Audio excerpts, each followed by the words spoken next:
In today's video, I'll show you on how you can install graphics pack in FiveM. So you can simply choose any graphics card, but the general idea is the method is going to be the same for installing most of the graphics pack out there. First things first, you want to get your graphics pack downloaded into your computer, and from there you then want to search FiveM on your Windows logo. Click on open file location, and inside this page, once again, you want to do the same thing, which is to right click FiveM, click on open file location, and then you want to click on the FiveM application data.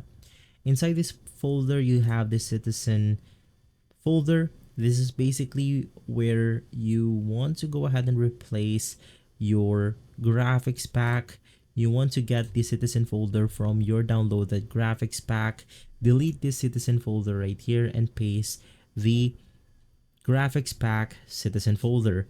Now, if there's another file on your graphics pack, you want to paste it into mods. So you want to click on or create a new folder called mod, double click on it, and then you want to paste the other file from your graphics pack.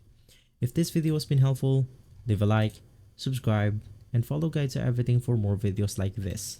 Thanks for watching.